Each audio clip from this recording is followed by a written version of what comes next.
Hello students, I'm Bhavna from Bhavna Mishra Pandey English classes, and in this video we are going to cover chapter Bholi from the book Footprints Without Feet Supplementary Reader.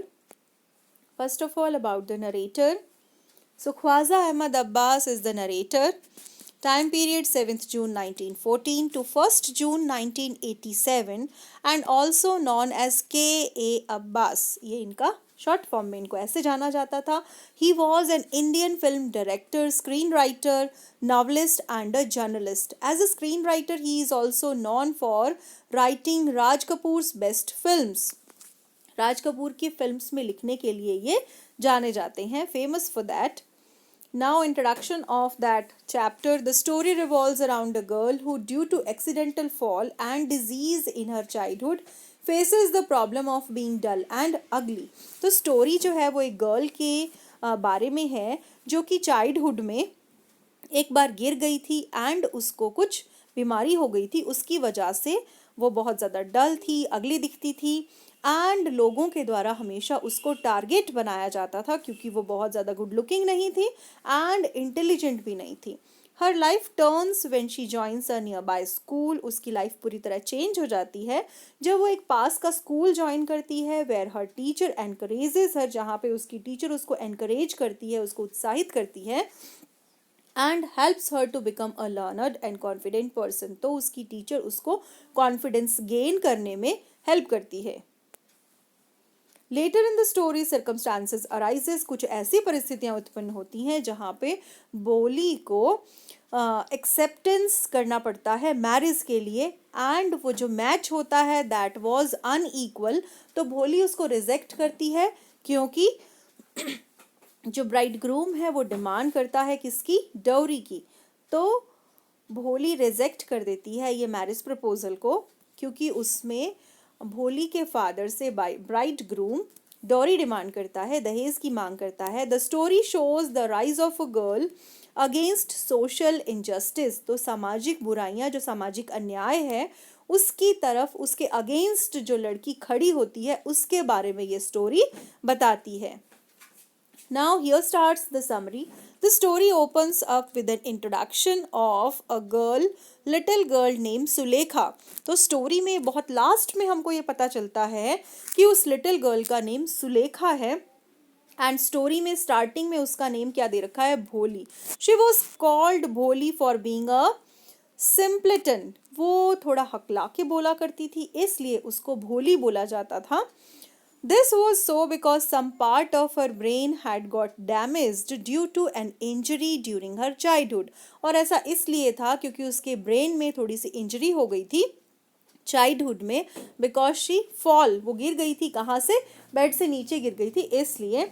She stammered and had pock marks on her face which she got when she had contracted smallpox at the age of 2.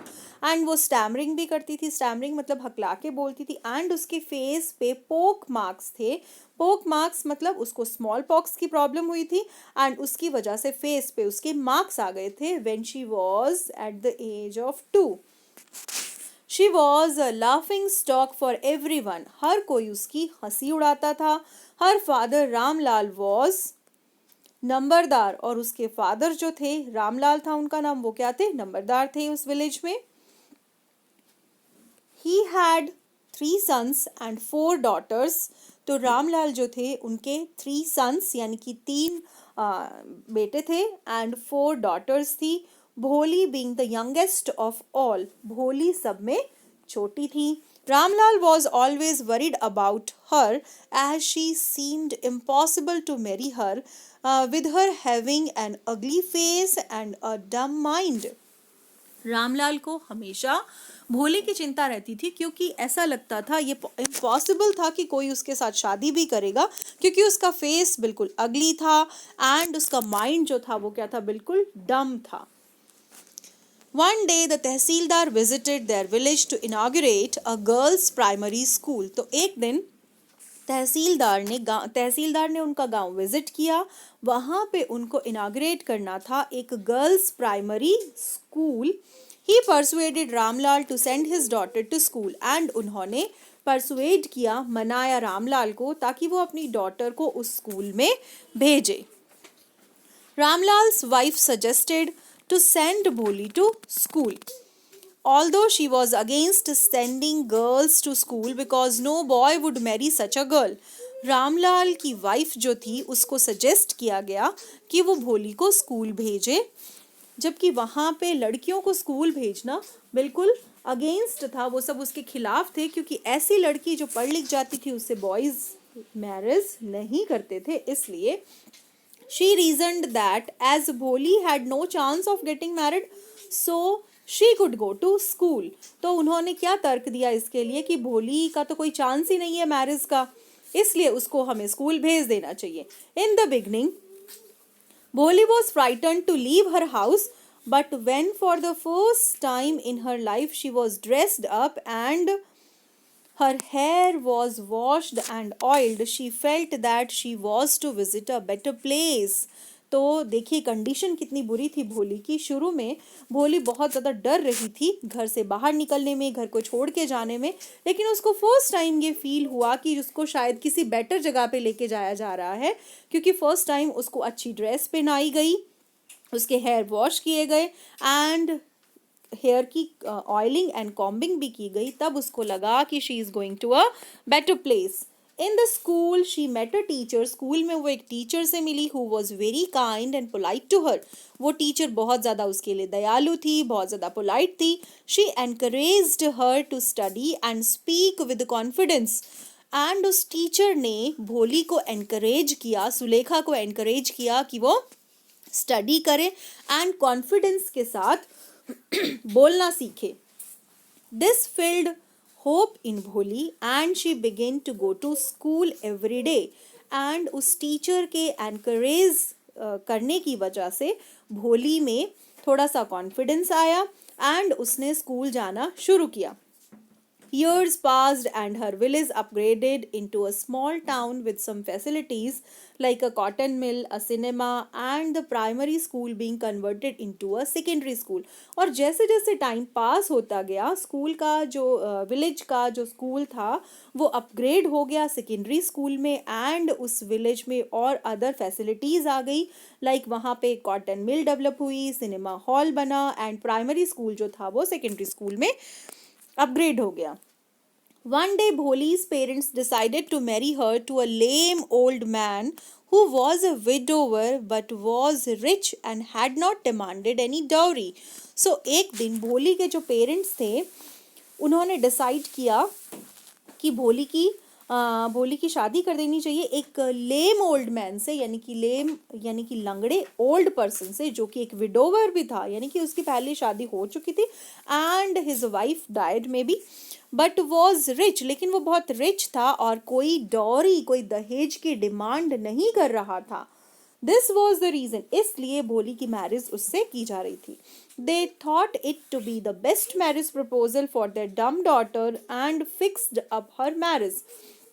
And parents सोच रहे थे, Ramlal and उनकी wife सोच रहे थे कि भोली के लिए ये बेस्ट मैरिज प्रपोजल है because that person is very rich and not demanding any dowry. तो भोली की मैरिज जो है वो फिक्स कर दी जाती है। On the wedding day the bride groom arrived with great pomp and show which filled Ramlal with joy. और वेडिंग सेरेमनी के दिन ब्राइड ग्रूम अराइव वहाँ पे पहुँचते हैं पूरी शानो शौकत के साथ, जिसकी वजह से रामलाल जो है वो बहुत ज़्यादा खुश हो जाते हैं। लेकिन उसकी जो फ्रेंड्स हैं, फ्रेंड्स एंड अदर सिस्टर्स, भोली की फ्रेंड्स एंड अदर सिस्टर्स बहुत ज़्यादा जेलस फील करती हैं, क्योंकि वो बहुत ज़्यादा जो पॉम्प एंड शो देखती हैं उसकी वजह से वो कहती हैं कि इसको तो बहुत अच्छे घर में इसकी शादी हो रही है। The groom discovered that Bholi had pock marks and demanded dowry in return for marrying her. तो ग्रूम जो ब्राइड ग्रूम होता है, दूल्हा जब ये देखता है भोली का फेस कि उसके फेस पे क्या है, पोक मार्क्स हैं, यानी कि बचपन में जब उसको स्मॉल पॉक्स या चिकन पॉक्स हुआ होगा तो उसके पोक के मार्क्स हैं उसके फेस पे, तो वो देख के वो क्या करता है, डॉरी डिमांड करता है, दहेज की मांग करता है। He demanded a sum of 5000 rupees तो वो डिमांड करता है दहेज की 5000 रुपीज़ की। Ramlal bagged for mercy, Ramlal जबकि नंबरदार थे फिर भी इतना ज़्यादा मनी, ये मनी उस टाइम बहुत ज़्यादा हुआ करता था, तो रामलाल जो हैं वो दया की भीख मांगते हैं। इवन प्लेस्ड हिज टर्बन इन बिशंबर्स फीट, बिशंबर कौन था? होने वाला दूल्हा, किसका? भोली का, तो उसके चरणों में अपनी टर्बन यानी पगड़ी भी रख देते हैं। बट बिशंबरनाथ डिड नॉट एग्री, लेकिन बिशंबर एग्री नहीं होते। Ramlal had to give the money in order to save both his family's honor and his daughter's marriage, तो रामलाल को मनी देना ही था अपनी फैमिली की इज्जत बचाने के लिए एंड डॉटर की मैरिज बचाने के लिए। Bholi could not bear all this and refuse to marry a greedy old man, Bholi जो थी वो इस चीज़ को सहन नहीं कर सकी एंड उसने मना कर दिया कि वो एक ऐसे लालची ओल्ड पर्सन से शादी नहीं करेगी। People accused her of being shameless, people ने उसको एक्यूज किया, उस पर ब्लेम लगाया कि ये क्या है, एक शेमलेस गर्ल है। द वेडिंग पार्टी रिटर्न्ड, और जो वेडिंग के लिए वो सब लोग आए थे वो वापस चले गए। The marriage ceremony ended with भोली गेटिंग मैरिड, विदाउट भोली गेटिंग मैरिड, तो मैरिज सेरेमनी एंड हुई जिसमें भोली की शादी नहीं हुई। Her father was surrounded by grief and said that now no one would marry her and what would she do in future, तो उसके फादर बहुत ज़्यादा ग्रीफ से भर गए, बहुत ज़्यादा दुख से भर गए एंड उन्होंने बोला कि अब भोली से कोई भी शादी नहीं करेगा। what will she do in future, अब वो फ्यूचर में करेगी क्या?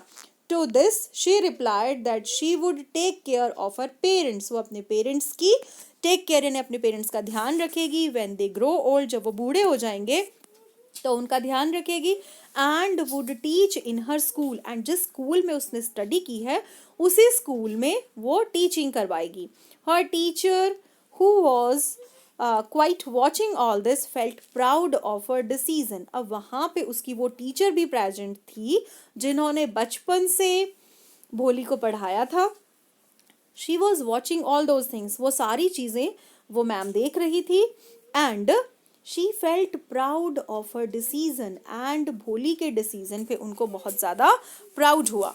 Thank you so much students. In the next video we will discuss all the question answers. Bye bye for